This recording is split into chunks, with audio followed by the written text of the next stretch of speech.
Shining সুরভিতে আমাদের আজকের গল্প সত্যজিৎ রায়ের খগম। এমনই রোমাঞ্চকর নতুন নতুন সব কন্টেন্টের আপডেট পেতে আমাদের চ্যানেলটি সাবস্ক্রাইব করে বেল আইকনটি ক্লিক করুন। আমাদের উৎসাহিত করতে লাইক দিন, শেয়ার করুন।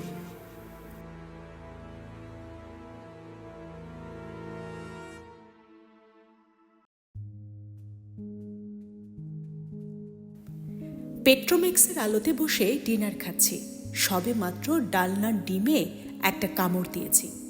এমন সময় চৌকিদার লক্ষ্মণ জিজ্ঞেস করল, আপ লোক ইমলি বাবা কা দর্শন নেই করেঙ্গে? বলতে বাধ্য হলাম যে ইমলি বাবার নামটা আমাদের কাছে একেবারেই নতুন, তাই দর্শন করার প্রশ্নটা ওঠেইনি।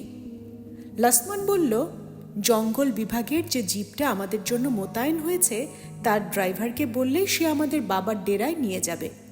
জঙ্গলের ভিতরেই তার কুটির, ভারী মনোরম পরিবেশ, সাধু হিসাবেও নাকি খুব উঁচু স্তরের। ভারতবর্ষের নানান জায়গা থেকে গণ্যমান্য লোকেরা এসে তাকে দেখে যান, ইত্যাদি ইত্যাদি। এছাড়া আর যে ব্যাপারটা শুনে আরও কৌতূহল হলো সেটা হলো এই যে বাবার নাকি একটা পোষা কেউটে আছে। সেটা বাবার কুটিরের কাছেই একটা গর্তে থাকে, আর রোজ সন্ধেবেলা গর্ত থেকে বেরিয়ে বাবার কাছে এসে ছাগলের দুধ খায়। ধূর্যটিবাবু সব শুনে টুনে মন্তব্য করলেন যে দেশটা বুজরুকিতে ছেয়ে যাচ্ছে, বিশেষ করে ভণ্ড সাধু সন্ন্যাসীর সংখ্যা দিন দিন বিপজ্জনকভাবে বেড়ে চলেছে। পশ্চিমে যতই বিজ্ঞানের প্রভাব বাড়ছে, আমাদের দেশটা নাকি ততই আবার নতুন করে কুসংস্কারের অন্ধকারের দিকে এগিয়ে যাচ্ছে। হোপলেস ব্যাপার মশাই, ভাবলে মাথায় রক্ত উঠে যায়। কথাটা বলে ধূর্যটিবাবু হাত থেকে কাঁটা চামচ নামিয়ে রেখে পাশ থেকে ফ্লাই ফ্ল্যাপ বা মক্ষিকা মারণ দণ্ডটা তুলে নিয়ে টেবিলের উপর এক অব্যর্থ চাপড়ে একটা মশা মেরে ফেললেন। ভদ্রলোকের বয়স ৪৫ থেকে ৫০-এর মধ্যে, বেটে রোগা ফর্সা চোখা চোখা চেহারা, চোখ দুটো রীতিমতো কটা। আমার সঙ্গে আলাপ এই ভরতপুরে এসে। আমি এসেছি আগ্রা হয়ে, যাব জয়পুরে মেজদার কাছে ২ হপ্তার ছুটি কাটাতে। এখানে এসে ডাক বাংলোয় বা ট্যুরিস্ট লজে জায়গা না পেয়ে শেষটায় অনেক কাঠ খড় পুড়িয়ে শহরের বাইরে এই ফরেস্ট রেস্ট হাউসে এসে উঠেছি। তাতে অবশ্যই আক্ষেপের কিছু নেই, কারণ জঙ্গলে ঘেরা রেস্ট হাউসে থাকার মধ্যে বেশ একটা রোমাঞ্চকর আরাম আছে। ধূর্যটিবাবু আমার একদিন আগে এসেছেন, কেন এসেছেন তা এখনো খুলে বলেননি। যদিও নিছক বেড়ানো ছাড়া আর কোনো কারণ থাকতে হবে এমন কোনো কথাও নেই। আমরা দুজনে একই জিপে ঘোরাফেরা করছি। কাল এখান থেকে ২২ মাইল পূবে দিঘ বলে একটা জায়গায় গিয়েছিলাম, সেখানকার কেল্লা আর প্রাসাদ দেখতে। ভরতপুরের কেল্লাও আজ সকালে দেখা হয়ে গিয়েছে। আর বিকেলে গিয়েছিলাম কেওলা নেওয়ের ঝিলে পাখির আস্তানা দেখতে। সে এক অদ্ভুত ব্যাপার। ৭ মাইলের উপর লম্বা ঝিল, তার মাঝে মাঝে ছোট ছোট দ্বীপের মতো ডাঙা মাথা উঁচিয়ে রয়েছে, আর সেই ডাঙার প্রত্যেকটিতে রাজ্যের পাখি এসে জড়ো হয়েছে। তার অর্ধেকের বেশি আমি কোনো কালে চোখেই দেখিনি। আমি অবাক হয়ে পাখি দেখছি, আর ধূর্যটিবাবু ক্ষণে ক্ষণে গজগজ করে উঠছেন আর হাত দুটোকে অস্থিরভাবে এদিক ওদিক নাড়িয়ে মুখের আশপাশ থেকে উনকি সরাবার চেষ্টা করছেন। উনকি হলো একরকম ছোট্ট পোকা, ঝাঁকে ঝাঁকে এসে মাথার চারপাশে ঘোরে আর নাকে মুখে বসে। তবে পোকাগুলো এতই ছোট যে তাদের অনায়াসে অগ্রাহ্য করে থাকা যায়। কিন্তু ধূর্যটিবাবু দেখলাম বারবার বিরক্ত হয়ে উঠছেন। এত অধৈর্য হলে কি চলে? ৮:৩০টার সময় খাওয়া শেষ করে সামনের বারান্দায় বেতের চেয়ারে বসে চাঁদনি রাতে জঙ্গলের শোভা দেখতে দেখতে ধূর্যটিবাবুকে বললাম, ওই যে সাধু বাবার কথা বলছিল, যাবেন নাকি দেখতে? ধূর্যটিবাবু তার হাতের সিগারেটটা একটা ইউক্যালিপটাস গাছের গুড়ির দিকে তাক করে ছুঁড়ে ফেলে দিলেন। বললেন, কেউটে পোষ মানে না, মানতে পারে না। সাপ সম্বন্ধে আমার যথেষ্ট জ্ঞান আছে। ছেলেবেলায় জলপাইগুড়িতে থাকতাম, নিজের হাতে অজস্র সাপ মেরেছি। কেউটে হচ্ছে বীভৎস শয়তান সাপ, পোষ মানানো অসম্ভব। কাজেই সাধু বাবার খবরটা কতটা সত্যি সে বিষয়ে যথেষ্ট সন্দেহ আছে। আমি বললাম, কাল তো বিকেলে এমনিতেও কোনো প্রোগ্রাম নেই, সকালে বায়ানের কেল্লা দেখে আসার পর থেকেই তো ফ্রি। আপনার বুঝি সাধু সন্ন্যাসীদের ওপর খুব ভক্তি? প্রশ্নটার পিছনে বেশ একটা খোঁচা রয়েছে সেটা বুঝতে পারলাম, কিন্তু জবাবটা দিলাম খুব সরলভাবেই। ভক্তির কথা আর আসছে কি করে, কারণ সাধু সংসর্গের তো কোনো সুযোগই হয়নি এখন পর্যন্ত। তবে কৌতূহল যে আছে সেটা অস্বীকার করব না। ধৈর্যটিবাবু বললেন, আমারও ছিল এককালে, কিন্তু একটা অভিজ্ঞতার পর থেকে আর। অভিজ্ঞতাটা হলো ধৈর্যটিবাবুর নাকি ব্লাড প্রেশারের ব্যারাম।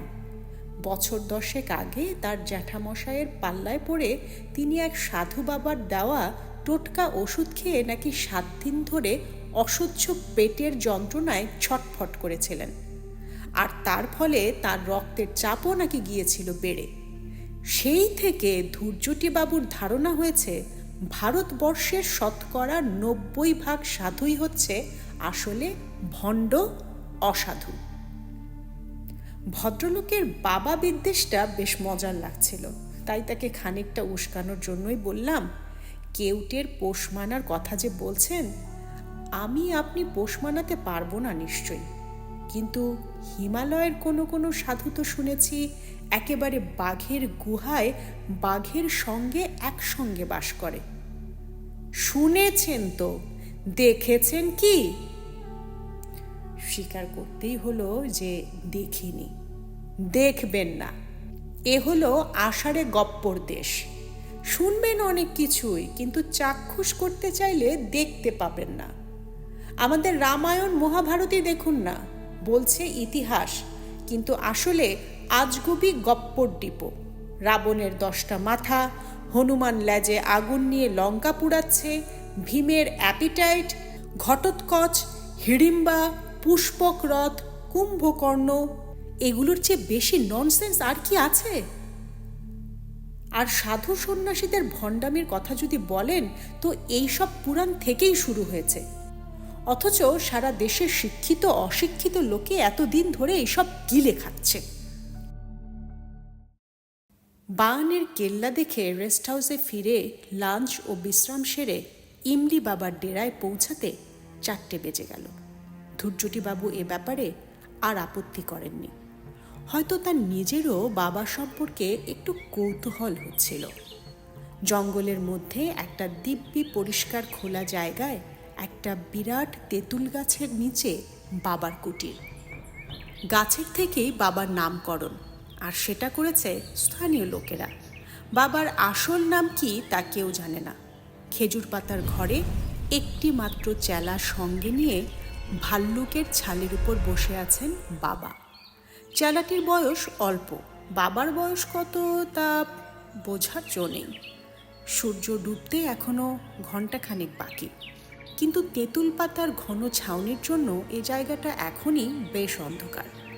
কুটিরের সামনে ধুনি জ্বলছে, বাবার হাতে গাঁজার কলকে। ধুনির আলোতেই দেখলাম কুটিরের একপাশে একটা দড়ি টাঙানো, তাতে একটা গামছা আর একটা কৌপিন ছাড়া ঝোলানো রয়েছে গোটা 10 সাপের খোলস। আমাদের দেখে বাবা কলকের ফাঁক দিয়ে একটু হাসলেন। ধৈর্যটিবাবু ফিসফিস করে বললেন, বৃথা সময় নষ্ট না করে আসল প্রসঙ্গে চলে যান। দুধ খাওয়ার সময়টা কখন জিজ্ঞেস করুন। आप बालकिशन से मिलना चाहते हैं? ইমলি বাবা আশ্চর্য উপায়ে আমাদের মনের কথা জেনে ফেলেছেন। কেউটের নাম যে বালকিষণ, সেটা আমাদের জিপের ড্রাইভার দীনদয়াল কিছুক্ষণ আগেই আমাদের বলেছে। ইমলি বাবাকে বলতেই হলো যে আমরা তার সাপের কথা শুনেছি এবং পোষা সাপের দুধ খাওয়া দেখতে আমাদের ভারী আগ্রহ। সে সৌভাগ্য হবে কি? ইমলি বাবা আক্ষেপের ভঙ্গিতে মাথা নাড়লেন, বললেন, বালকিষান রোজই সূর্যাস্তের সঙ্গে সঙ্গে বাবার ডাক শুনে গর্ত থেকে বেরিয়ে কুটিরে এসে দুধ খেয়ে যায়। দুদিন আগ পর্যন্ত এসেছে, কিন্তু গতকাল থেকে তার শরীরটা নাকি ভালো নেই। আজ পূর্ণিমা, আজও সে আসবে না। আসবে আবার কাল থেকে। সাপের শরীর খারাপ হয় এই খবরটা আমার কাছে নতুন। তবে পোষা তো হবে নাই বা কেন? গরু, ঘোড়া, কুকুর ইত্যাদির জন্য তো হাসপাতালই আছে। বাবার চেলা আরও একটা খবর দিল। একে তো শরীর খারাপ, তার উপর কিছু কাঠ পিঁপড়ে নাকি তার গর্তে ঢুকে বালকিশনকে বেশ কাবু করে ফেলেছিল। সেই সব পিঁপড়ে নাকি বাবার অভিশাপে পঞ্চত্ব প্রাপ্ত হয়েছে। কথাটা শুনে ধূর্যটিবাবু আমার দিকে আড় চোখে চাইলেন। আমি কিন্তু ইমলি বাবার দিকেই দেখছিলাম। চেহারায় তেমন কোনো বিশেষত্ব নেই, পরনে সাধারণ একটা গেরুয়া আলখাল্লা, মাথায় জটা আছে, কিন্তু তাও তেমন জবরজং কিছু নয়। দোকানে দুটো লোহার মাকড়ি, গলায় গোটা চারেক ছোট বড় মালা, ডান কোনোয়ের উপরে একটা তাবিজ। অন্য 5টা সাধু বাবার সঙ্গে খুব একটা তফাৎ নেই, কিন্তু তাও সন্ধ্যার পড়ন্ত আলোয় ধনির পেছনে বসা লোকটার দিক থেকে কেন জানি চোখ ফেরাতে পারছিলাম না। আমরা দাঁড়িয়ে আছি দেখে চেলাটি দুটো চাটাই বার করে এনে বাবার হাত 10 দূরে বিছিয়ে দিল। কিন্তু বাবার পোষা কেউটেকেই যখন দেখা যাবে না, তখন আর বসে থেকে কি হবে? বেশি দেরি করলে আবার ফিরতে রাত হয়ে যাবে। গাড়ি আছে ঠিকই, কিন্তু জঙ্গলের ভিতর দিয়ে রাস্তা, তার আশেপাশে জন্তু জানোয়ারের অভাব নেই। হরিণের পাল তো রোজই দেখছি, তাই শেষ পর্যন্ত আর বসলাম না। বাবাকে নমস্কার করতে তিনি মুখ থেকে কলকে না সরিয়ে চোখ বুজে মাথা হেঁট করে প্রতি নমস্কার জানালেন। আমরা দুজনে শখানেক গজ দূরে রাস্তার ধারে রাখা জিপের উদ্দেশ্যে রওনা দিলাম। কিছু আগেও চারদিকের গাছগুলো থেকে বাসায় ফেরা পাখির কলরব শুনতে পাচ্ছিলাম। এখন সব নিস্তব্ধ। কুটির থেকে বেরিয়ে কয়েক পা গিয়ে ধূর্যটিবাবু হঠাৎ থেমে বললেন, সাপটা না হয় নাই দেখা গেল, তার গর্তটা অন্তত একবার দেখতে চাইলে হতো না? আমি বললাম, তার জন্য ইমলি বাবার কাছে যাবার তো কোনো দরকার নেই। আমাদের ড্রাইভার দীনদয়াল তো বলছিল ও গর্তটা দেখেছে। ঠিক কথা। গাড়ি থেকে দীনদয়ালকে নিয়ে আমরা আবার ফিরে এলাম। এবার কুটিরের দিকে না গিয়ে একটা বাদাম গাছের পাশ দিয়ে সরু পায়ে হাঁটা পথ ধরে খানিক দূর এগিয়ে যেতেই সামনে একটা কাঁটা ঝোপ পড়ল। আশেপাশে পাথরের টুকরো পড়ে থাকতে দেখে মনে হলো এককালে এখানে হয়তো একটা দালান জাতীয় কিছু ছিল। দীনদয়াল বলল, ওই ঝোপটার ঠিক পিছনেই নাকি সাপের গর্ত। এমনি দেখে বোঝার উপায় নেই, কারণ আলো আরও কমে এসেছে। ধূর্যটিবাবু তার কোটের পকেট থেকে একটা ছোট্ট টর্চ বার করে ঝোপের উপর আলো ফেলতেই পেছনে গর্তটা দেখা গেল। যাক, গর্তটা তাহলে সত্যিই আছে। কিন্তু সাপ, সে কি আর অসুস্থ অবস্থায় আমাদের কৌতূহল মেটানোর জন্য বাইরে বেরোবে? সত্যি বলতে কি, সাধু বাবার হাতে কেউটের দুধ খাওয়া দেখার বাসনা থাকলেও সেই কেউটের গর্তের সামনে দাঁড়িয়ে তাকে দর্শন করার খুব একটা ইচ্ছে ছিল না। কিন্তু ধূর্যটিবাবুর কৌতূহল দেখলাম আমার চেয়েও বেশি। আলোয় যখন কাজ হলো না, তখন ভদ্রলোক মাটি থেকে ঢেলা কুড়িয়ে নিয়ে সেগুলো ঝোপের উপর ফেলতে আরম্ভ করলেন। এই বাড়াবাড়িটা আমার ভালো লাগলো না। বললাম, কি হলো মশাই, আপনার দেখে রোগ চেপে গেছে, আপনি তো বিশ্বাসই করছিলেন না যে সাপ আছে। ভদ্রলোক এবার একটা বেশ বড় ঢেলা হাতে তুলে নিয়ে বললেন, এখনও করছি না। এই ঢেলাতেও যদি ফল না হয়, বুঝবো বাবাজির সম্বন্ধে এক স্রেফ গাঁজাখুরি গল্প প্রচার করা হয়েছে। লোকের ভুল বিশ্বাস যত ভাঙানো যায় ততই মঙ্গল। ঢেলাটা একটা ভারী শব্দ করে ঝোপের উপর পড়ে কাঁটা সমেত পাতাগুলোকে তছনছ করে দিল। ধূর্যটিবাবু টর্চটা ধরে আছেন গর্তের উপর। কয়েক মুহূর্ত সব চুপ। কেবল বনের মধ্যে কোথায় যেন একটা ঝিঁঝি সবেমাত্র ডাকতে আরম্ভ করেছে। এবার তার সঙ্গে আরেকটা শব্দ যোগ হলো, একটা শুকনো সুরহীন শীষের মতো শব্দ। তারপর পাতার খসখসানি, আর তারপর টর্চের আলোয় দেখা গেল একটা কালো মসৃণ জিনিসের খানিকটা। সেটা নড়ছে, সেটা জ্যান্ত, আর ক্রমেই সে গর্তের বাইরে বেরিয়ে আসছে। এবার ঝোপের পাতা নড়ে উঠল, আর তার পর মুহূর্তেই তার ফাঁক দিয়ে বেরিয়ে এলো একটা সাপের মাথা। টর্চের আলোয় দেখলাম কেউটের জলজলে চোখ, আর তার দুভাগে চেরা জিভ, যেটা বারবার মুখ থেকে বেরিয়ে এসে লিকলিক করে আবার সুরুত করে ভেতরে ঢুকে যাচ্ছে। দীনদয়াল কিছুক্ষণ থেকেই জিপে ফিরে যাবার জন্য তাগাদা করছিল। এবার ধরা গলায় অনুনয়ে সুরে বলল, छोड़ दीजिए बाबूजी, आप तो देख लिया, आप वापस चलिए। টর্চের আলোর জন্যই বোধহয় বালকিষণ এখনো মাথাটা বার করে আমাদের দিকে চেয়ে আছে, আর মাঝে মাঝে জিভ বার করছে। আমি সাপ দেখেছি অনেক, কিন্তু এত কাছ থেকে এভাবে কাল কেউটে কখনো দেখিনি। আর কেউটে আক্রমণের চেষ্টা না করে চুপচাপ চেয়ে রয়েছে, এরকমও তো কখনো দেখিনি। হঠাৎ টর্চের আলোটা কেঁপে উঠে সাপের উপর থেকে সরে গেল। তারপর যে কাণ্ডটা ঘটল সেটার জন্য আমি একেবারেই প্রস্তুত ছিলাম না। ধূর্যটিবাবু হঠাৎ একটা পাথরের টুকরো তুলে নিয়ে চোখের নিমিষে সেটা বালকিষণের মাথার দিকে তাক করে ছুঁড়ে মারলেন। আর তারপর পরপর আরও দুটো। একটা বিশ্রী আশঙ্কায় দিশেহারা হয়ে আমি বলে উঠলাম, এটা আপনি কি করলেন ধূর্যটিবাবু? ভদ্রলোক আমার পাশে দাঁড়িয়ে হাঁপাতে হাঁপাতে চাপা গলায় বেশ উল্লাসের সঙ্গে বললেন, ওয়ান কেউটে লেস। দীনদয়াল হাঁ করে বিস্ফোরিত চোখে ঝোপটার দিকে চেয়ে আছে। ধূর্যটিবাবুর হাত থেকে টর্চটা নিয়ে আমি এবার গর্তের উপর আলো ফেললাম। বালকিষণের অসাড় দেহের খানিকটা অংশ দেখা যাচ্ছে।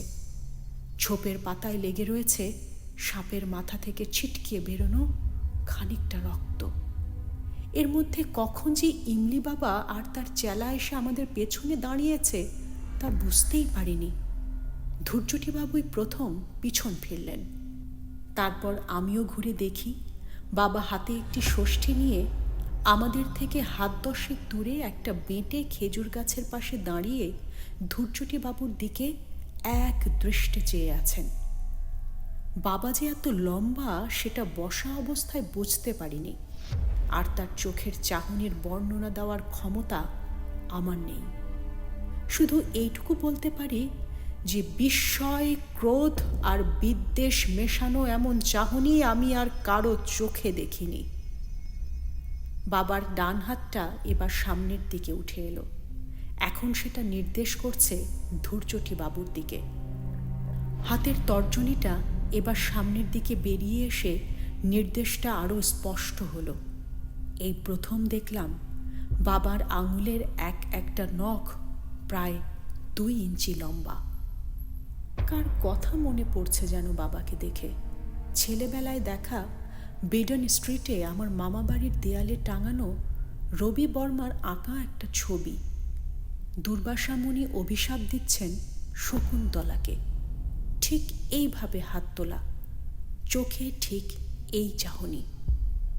কিন্তু অভিশাপের কথা কিছু বললেন না ইমলি বাবা। তার গম্ভীর চাপা গলায় হিন্দিতে তিনি যা বললেন তার মানে হলো, একটা বালকিষণ গেছে তো কি হয়েছে, আর একটা আসবে। বালকিষণের মৃত্যু নেই, বালকিষণ অমর।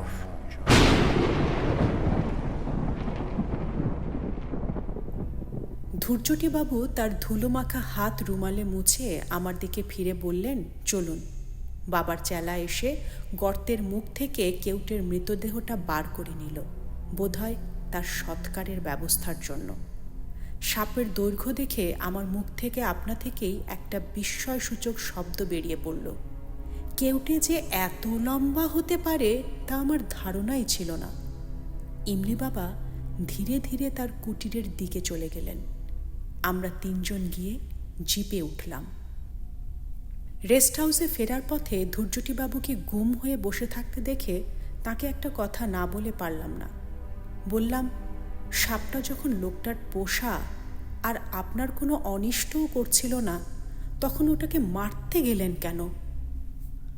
ভেবেছিলাম ভদ্রলোক বুঝি সাপ আর সাধুদের নিয়ে বলেছি বলে আরও কিছু কড়া কথা শুনিয়ে নিজের কুকীর্তি সমর্থন করার চেষ্টা করবেন, কিন্তু তিনি সেসব কিছুই না করে উল্টে আমাকে একটা সম্পূর্ণ অবান্তর প্রশ্ন করে বসলেন। খগম কে বলুন তো মশাই? খগম? খগম নামটা আবছা আবছা চেনা চেনা মনে হচ্ছে, কিন্তু কোথায় শুনেছি বা পড়েছি মনে পড়ল না। ধৈর্যটিবাবু আরও বার দুয়েক আপন মনে খগম খগম করে শেষটায় চুপ করে গেলেন। রেস্ট হাউসে এসে যখন পৌঁছালাম তখন 6:30 বাজে। ইমলি বাবার চেহারাটা মাঝে মাঝে মনে পড়ছে। দুর্বাসার মতো চোখ পাকিয়ে হাত তুলে রয়েছেন ধৈর্যটিবাবুর দিকে। ভদ্রলোকের কেন যে এমন মতিভ্রম হলো কে জানে, তবে মন বলছে ঘটনার শেষ দেখে এসেছি আমরা, কাজেই ও নিয়ে আর ভেবে লাভ নেই। বাবা নিজেই বলেছেন বালকিষানের মৃত্যু নেই। ভরতপুরের জঙ্গলে কি আর কেউটে নেই? কালকের মধ্যে নিশ্চয়ই বাবার চেলা চামুন্ডারা আরেকটা কেউটে ধরে এনে বাবাকে উপহার দেবে।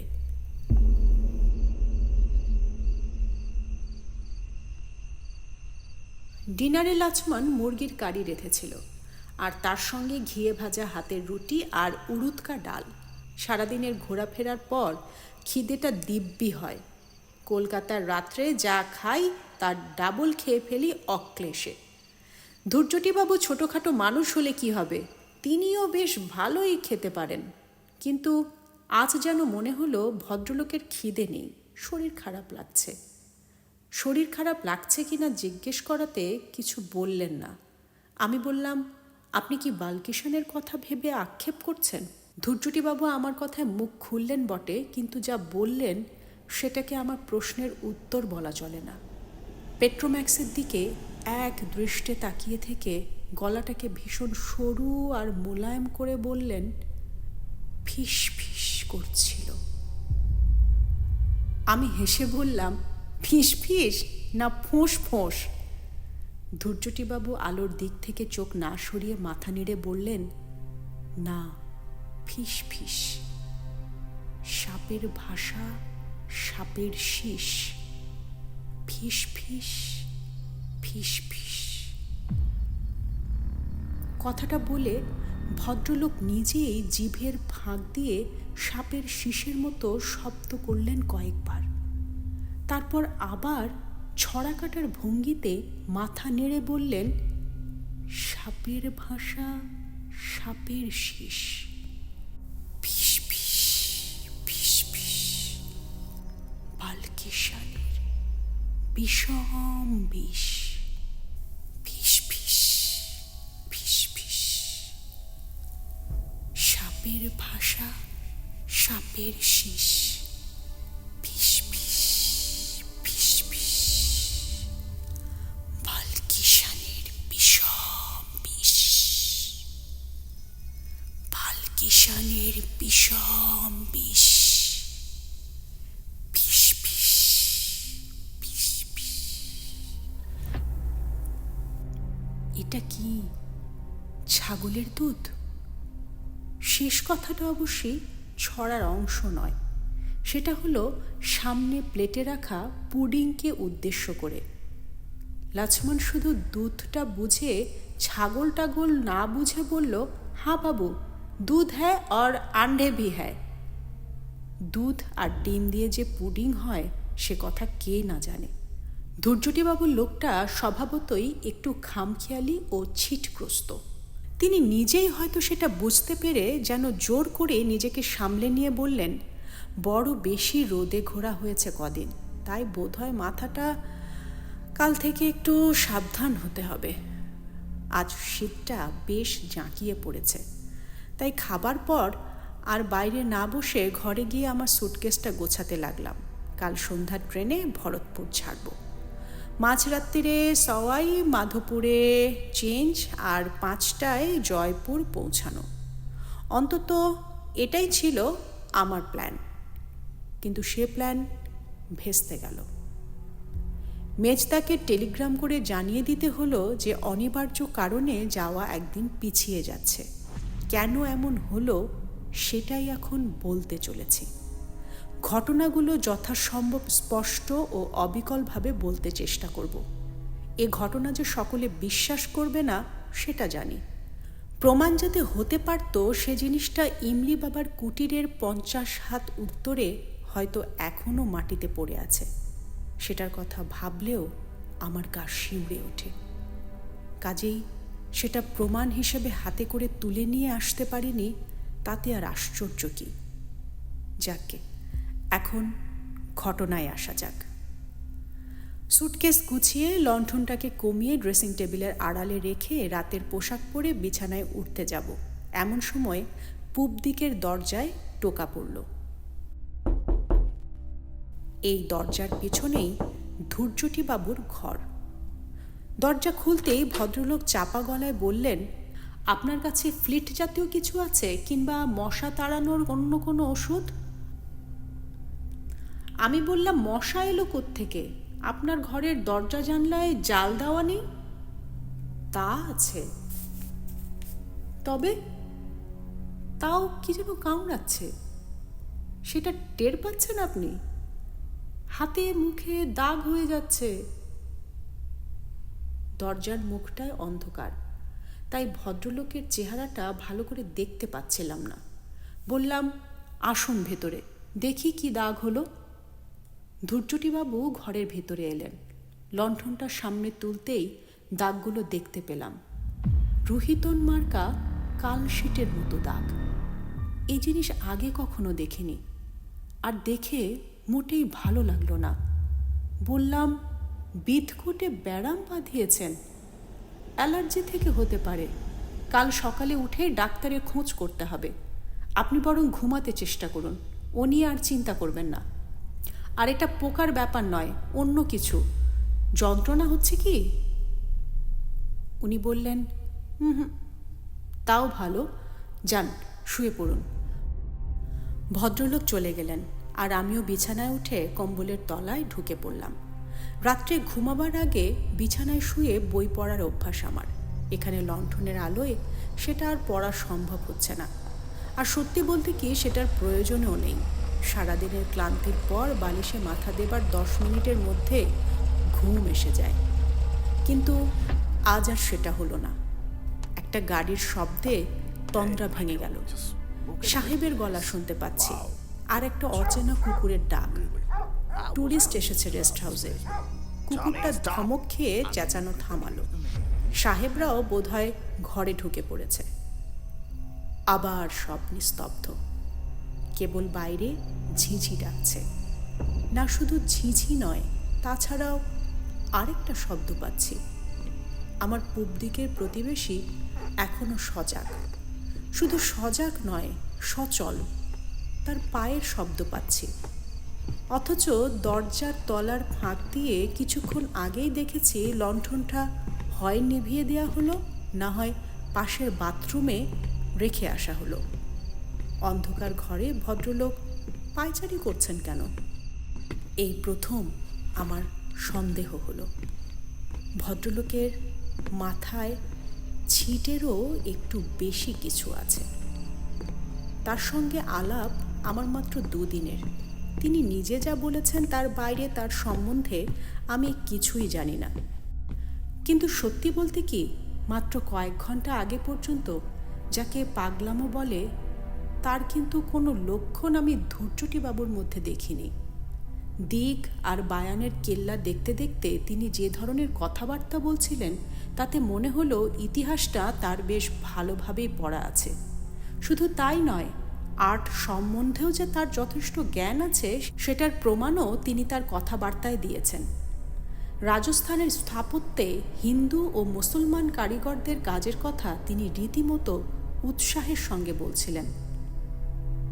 না, ভদ্রলোকের শরীরটাই বোধহয় খারাপ হয়েছে। কাল একজন ডাক্তারের খোঁজ করা অবশ্য কর্তব্য। আমার ঘড়ির রেডিয়াম ডায়ালে তখন বলছে 11:15। পূবের দরজায় আবার টোকা পড়ল। এবার বিছানা থেকে না উঠে একটা হাঁক দিলাম। কি ব্যাপার ধৈর্যটি বাবু?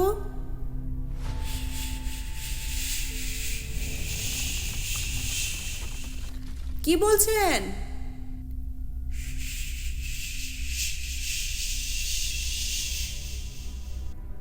বুঝলাম ভদ্রলোকের কথা আটকে গেছে।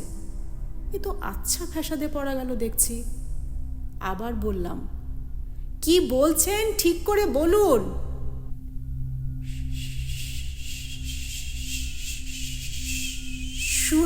শুনবেন একটু? অগত্যা উঠলাম। দরজা খুলতে ভদ্রলোক এমন একটা ছেলে মানুষের মতো প্রশ্ন করলেন যে আমার বেশ বিরক্তই লাগলো। আচ্ছা, সাপ কি দন্তস্ব? আমি আমার বিরক্তি লুকাবার কোনো চেষ্টা করলাম না। আপনি এইটে জানবার জন্য এত রাত্রে দরজা ধাক্কালেন ধৈর্যটি বাবু? দন্তস্ব? আগে হ্যাঁ, সাপ মানে যখন সর্প, স্নেক, তখন দন্তস্ব। আর তালব্যস্ব? সেটা অন্য সাপ, তার মানে অভিশাপ। হ্যাঁ, অভিশাপ। Thank you. শুয়ে পড়ুন। ভদ্রলোকের অবস্থা দেখে আমার একটু একটু মায়াও হচ্ছিল।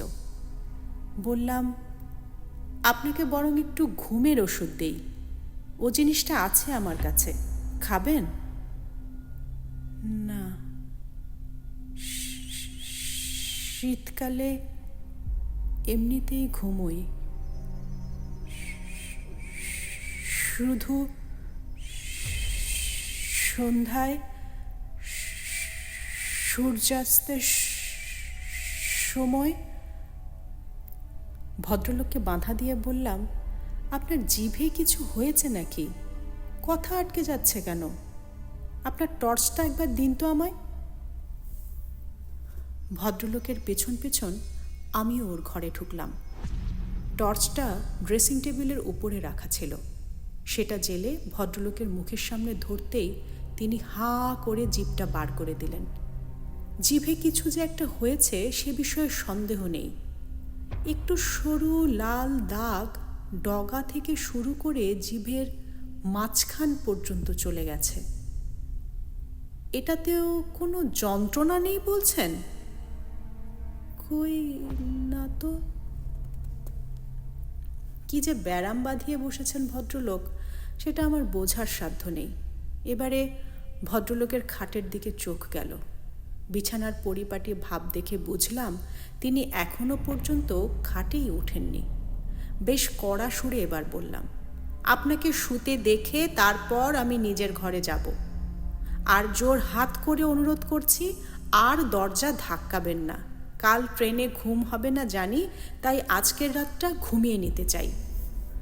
ভদ্রলোক কিন্তু খাটের দিকে যাবার কোনো রকম আগ্রহ দেখালেন না। লণ্ঠনটা বাথরুমে রাখা হয়েছে, তাই ঘরে প্রায় আলো নেই বললেই চলে। বাইরে পূর্ণিমার চাঁদ।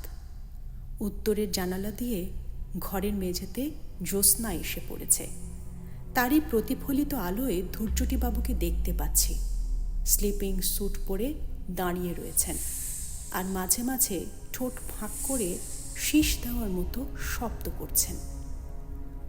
আমি আসবার সময় কম্বলটা গায়ে জড়িয়ে এসেছি, অথচ ধূর্যটিবাবু দিব্যি গরম টরম কিচ্ছু না পড়ে দাঁড়িয়ে আছেন। ভদ্রলোক শেষটায় যদি সত্যিই একটা গোলমেলে বেড়া বাঁধিয়ে বসেন, তাহলে তো তাকে ফেলে আমার পক্ষে যাওয়াও মুশকিল হবে। বিদেশ বিভুঁইয়ে একজন বাঙালি বিপদে পড়লে আরেকজন তার জন্য কিছু না করে সরে পড়বে, এ তো হতে পারে না। আরেকবার তাকে বিছানায় শুতে বলে যখন কোনো ফল হলো না, তখন বুঝলাম ওর হাতটা ধরে টেনে নিয়ে জোর করে শুইয়ে দেওয়া ছাড়া আর কোনো রাস্তা নেই। তিনি যদি অবাধ্য শিশু হতে চান, আমাকে তার গুরুজনের ভূমিকা নিতেই হবে। কিন্তু তার হাতটা ধরা মাত্র আমার শরীরে এমন একটা প্রতিক্রিয়া হলো যে আমি চমকে 3 হাত পিছিয়ে গেলাম। ধূর্যটিবাবুর শরীর বরফের মতো ঠান্ডা। জ্যান্ত মানুষের শরীর এত ঠান্ডা হতে পারে এ আমি কল্পনাই করতে পারিনি। আমার অবস্থা দেখেই বোধহয় ধূর্যটিবাবুর ঠোঁটের এক কোণে একটা হাসির ভাব ফুটে উঠল। তার কটা চোখ দিয়ে তিনি এখন আমার দিকে চেয়ে মিচকি মিচকি হাসছেন। আমি ধরা গলায় বললাম, আপনার কি হয়েছে বলুন তো? ধূর্যটিবাবু আমার দিক থেকে চোখ সরালেন না, এক দৃষ্টি চেয়ে আছেন প্রায় মিনিট খানেক ধরে। অবাক হয়ে দেখলাম যে একটি বারও তার চোখের পাতা পড়ল না। এরই মধ্যে তার জিভটা বার করে ঠোঁটের ফাঁক দিয়ে বেরোলো। তারপর তিনি ফিস ফিস গলায় বললেন, বাবা ডাকছেন, বালকিষান।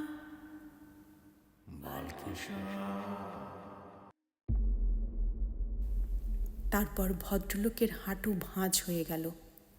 তিনি প্রথমে হাঁটু গেড়ে বসলেন, তারপর শরীরটাকে সামনে এগিয়ে দিয়ে মাটিতে উপুর হয়ে শুয়ে কনুইয়ের উপর ভর করে নিজেকে হেঁচড়ে টেনে নিয়ে খাটের তলায় অন্ধকারে চলে গেলেন। আমি বেশ বুঝতে পারছিলাম যে আমার সমস্ত শরীর ঘামে ভিজে গেছে, হাত পা ঠকঠক করে কাঁপছে। আমি আর দাঁড়িয়ে থাকতে পারছি না। ভদ্রলোক সম্বন্ধে দুশ্চিন্তা কেটে গিয়ে এখন যেটা অনুভব করছি, সেটা অবিশ্বাস আর আতঙ্কে মেশানো একটা অদ্ভুত ভয়াবহ ভাব। নিজের ঘরে ফিরে এলাম। দরজাটা বন্ধ করে খিল লাগিয়ে আপাতমস্তক কম্বল মুড়ি দিয়ে কিছুক্ষণ শুয়ে থাকার পর কাঁপুনিটা কমল। চিন্তাটা একটু পরিষ্কার হলো। ব্যাপারটা কোথায় গিয়ে দাঁড়িয়েছে এবং চোখের সামনে যা ঘটতে দেখছি তা থেকে কি সিদ্ধান্তে পৌঁছানো যায় সেটা একবার ভেবে দেখলাম।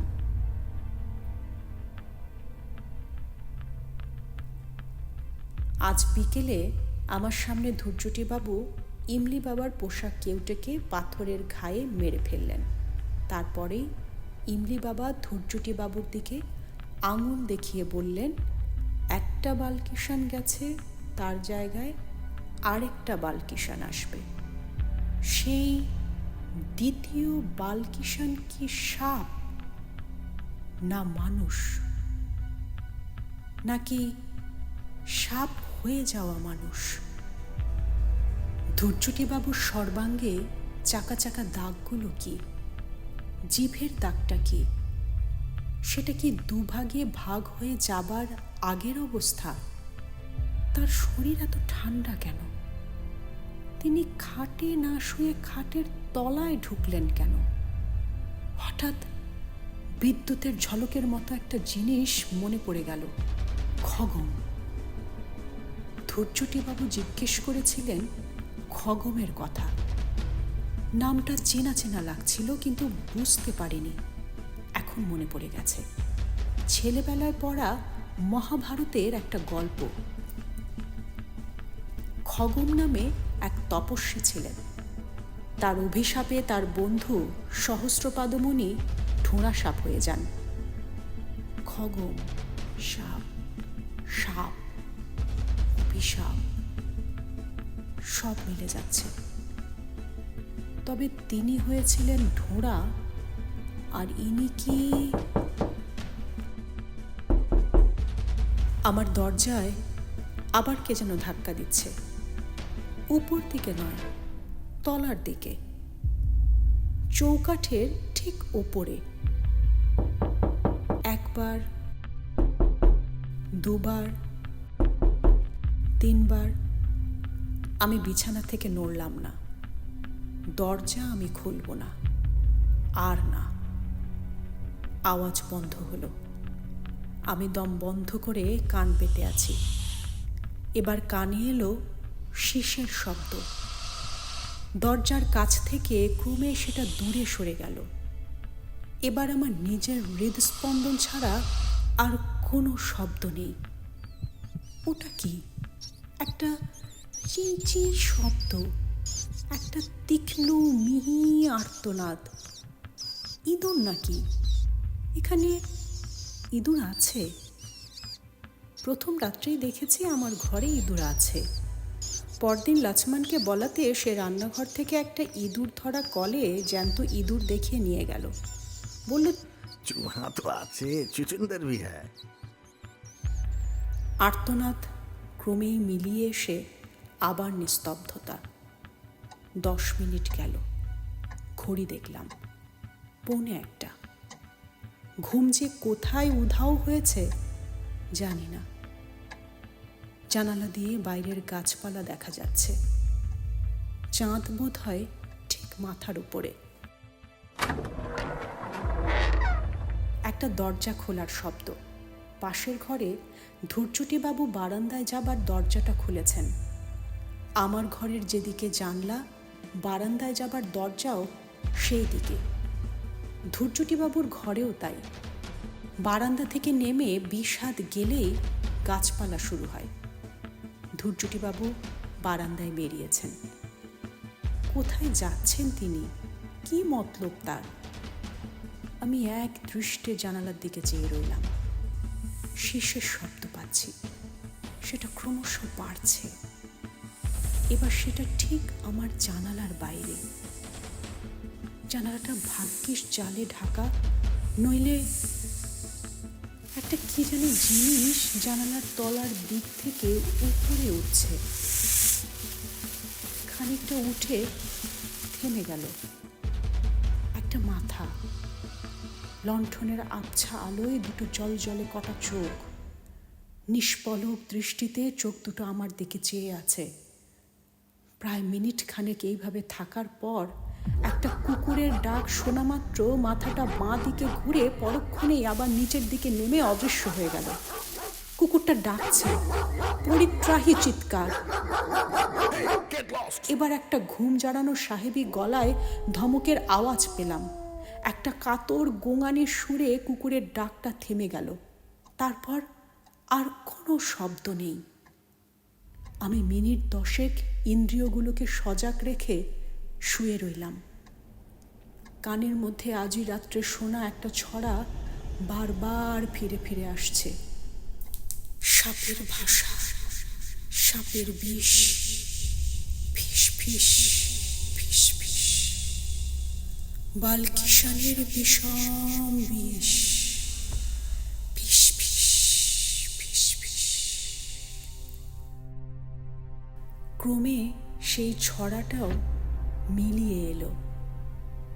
বুঝতে পারলাম একটা ঝিমঝিমে অবসন্ন ভাব আমাকে ঘুমের দিকে টেনে নিয়ে যাচ্ছে।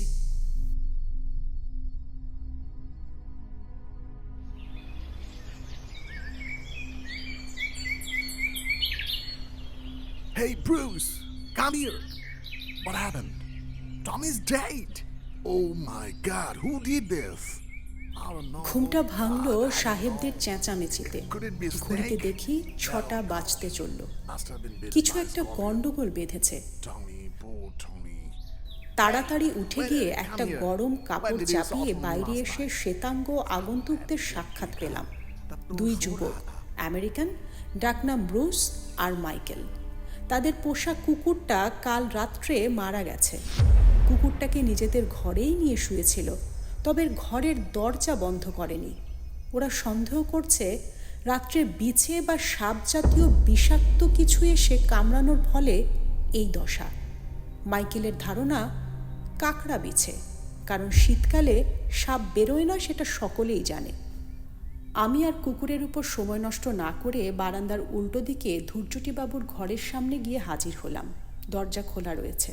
ঘরের মালিক ঘরে নেই। লক্ষ্মণ রোজ ভোরে 5:30টায় উঠে উনুন ধরিয়ে চায়ের জল গরম করে। তাকে জিজ্ঞেস করতে সে বলল ধূর্যটিবাবুকে সে দেখেনি। নানা রকম আশঙ্কা মনের মধ্যে ঘুরপাক খাচ্ছে। যে করে হোক ভদ্রলোককে খুঁজে বার করতেই হবে। পায়ে হেঁটে আর কত দূর যাবেন তিনি? কিন্তু চারপাশের জঙ্গলে অনেক খোঁজাখুঁজি করেও তার কোনো খোঁজ পাওয়া গেল না। 10:30টায় জিপ এলো। আমি ড্রাইভারকে বললাম পোস্ট অফিস যাব, জয়পুরে টেলিগ্রাম করতে হবে। ধূর্যটিবাবুর রহস্য সমাধান না করে ভরতপুর ছাড়া যাবে না। মেজদাকে টেলিগ্রাম করে ট্রেনের টিকিট একদিন পিছিয়ে রেস্ট হাউসে ফিরে এসে শুনলাম তখনও পর্যন্ত ধূর্যটিবাবুর কোনো খবর পাওয়া যায়নি। আমেরিকান দুটি তাদের মরা কুকুরটাকে কবর দিয়ে এর মধ্যেই তল্পি তল্পা গুটিয়ে উধাও। সারা দুপুর রেস্ট হাউসের আশেপাশে ঘোরাফেরা করলাম। জিপটা আমার আদেশ মতোই আবার বিকেলে এসে হাজির হলো।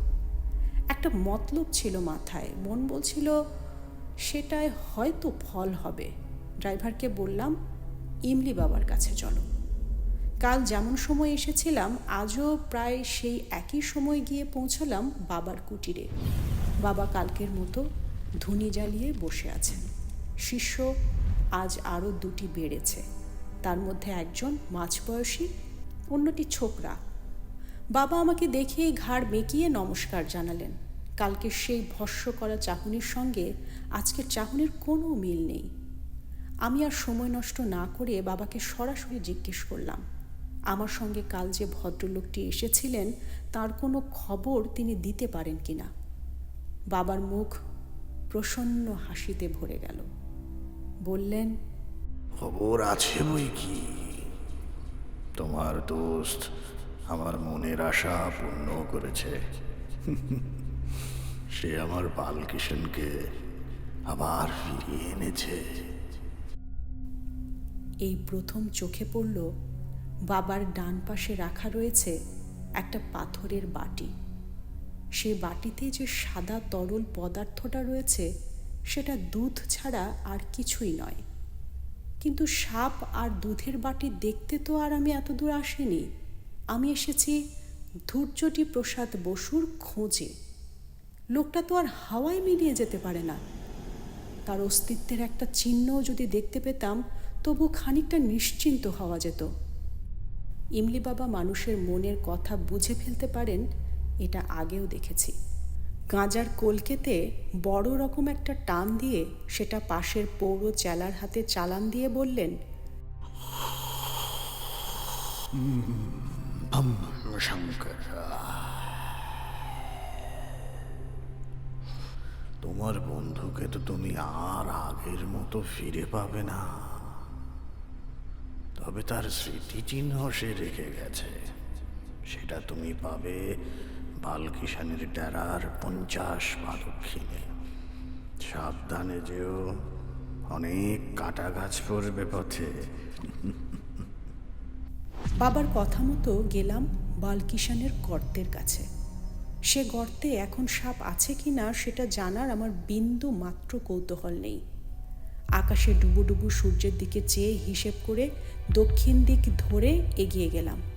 ঘাস, কাঁটা ঝোপ, পাথরের টুকরো আর চোরকাটার ভিতর দিয়ে গুনে গুনে 50 পা এগিয়ে গিয়ে একটা অর্জুন গাছের গুড়ির ধারে যে জিনিসটা পড়ে থাকতে দেখলাম, সেরকম জিনিস এই কয়েক মিনিট আগেই ইমলি বাবার কুটিরে দড়ি থেকে ঝুলছে দেখে এসেছি। সেটা একটা খোলস, সারা খোলসের উপর রুহিতন মার্কা নকশা। সাপের খোলস কি?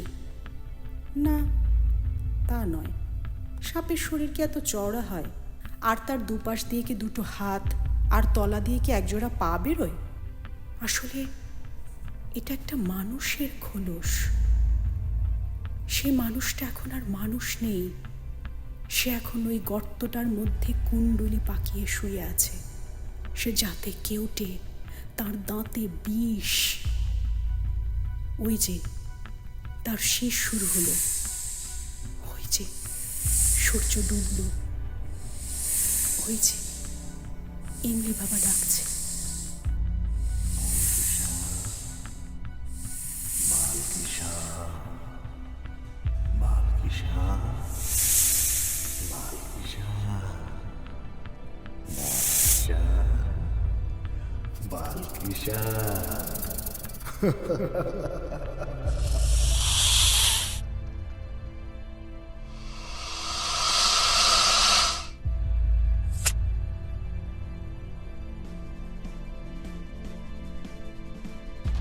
এতক্ষণ শুনলেন সত্যজিৎ রায়ের খগম। লেখক ও ধৈর্যটি বাবুর ভূমিকায় সুরভি, ইমলি বাবা, Suman. Sound design nebula, poster design hologram, recording Archi studio, sound effects thunderbolt, direction ও story telling Surabhi, production supervision jackpot audio visual. এমন নতুন নতুন সব কন্টেন্টের আপডেট পেতে আমাদের চ্যানেলটি সাবস্ক্রাইব করে সাথে থাকুন।